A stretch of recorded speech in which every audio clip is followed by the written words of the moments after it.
సంవత్సరాల తర్వాత దీనికి పెరుగుదల పూర్తి స్థాయిలో వస్తుంది. అందుకే అంతర్జాతీయ మార్కెట్లో ఇది ఎర్ర బంగారం.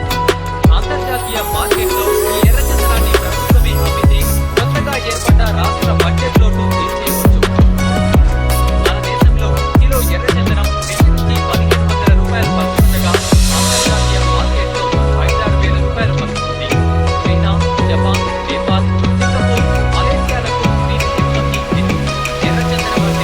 ఎర్రచందనం అంటే అక్కడి జనం సెంటిమెంటల్ గా ప్రారంభిస్తారు. వాటితో ఆభరణాలు, ఫర్నిచర్, అలంకార సామాగ్రి చేయించుకుంటారు.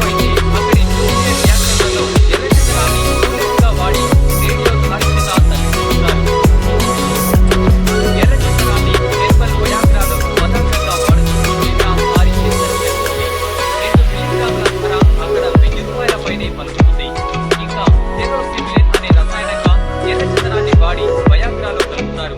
అలా ఎర్రచందనం రసాయన వినియోగం కేవలం ఒక చెట్టు కాదు, అది ఎర్ర బంగారం. ప్రపంచంలో ఆంధ్రప్రదేశ్ లో తప్ప మరెక్కడా ఇది పెరగదు. ఇక్కడ తప్ప ఇంకెక్కడా దొరకదు. ఇవాళ ఈ వృక్షం స్మగ్లర్ల చేతిలో పడి వాళ్లకు లక్షలు కోట్లు పండిస్తోంది. అసలు ఈ ఎర్రచందనం మెరుగు దాగి ఉన్న నిజాలు తెలుసుకుంటే మతిపోతుంది.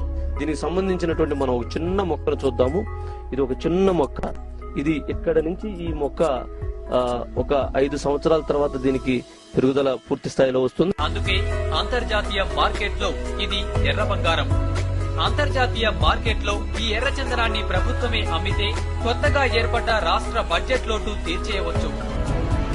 మన దేశంలో కిలో ఎర్రచందనం 1000 నుంచి 1500 రూపాయలు పలుకుతుండగా అంతర్జాతీయ మార్కెట్లో 5,000 రూపాయలు పలుకుతుంది. చైనా, జపాన్, నేపాల్, సింగపూర్, మలేసియాలకు వీటి ఎగుమతి హెచ్చు. ఎర్రచందనం అంటే అక్కడి జనం సెంటిమెంటల్ గా ప్రాణం పెడతారు. వాటితో ఆభరణాలు, ఫర్నిచర్, అలంకార సామాగ్రి చేయించుకుంటారు. వాస్తుపరంగా అక్కడ వీటి గిరాకీ అధికం. చైనాలో అయితే అక్కడి న్యూక్లియర్ రియాక్టర్లలో ఎర్రచందనాన్ని కూలెంట్ గా వాడి రేడియో ధార్మికత తగ్గించుకుంటారు. ఎర్రచందనాన్ని హెర్బల్ వయాగ్రాలో ఓ పదార్థంగా వాడుతూ చైనా భారీ బిజినెస్ చేస్తోంది. 2 మిల్లీగ్రాముల ధర అక్కడ 1000 రూపాయల పైనే పలుకుతుంది. ఇంకా టెరోసిబిలిన్ అనే రసాయనంగా ఎర్రచందనాన్ని వాడి వయాగ్రాలో కలుపుతారు.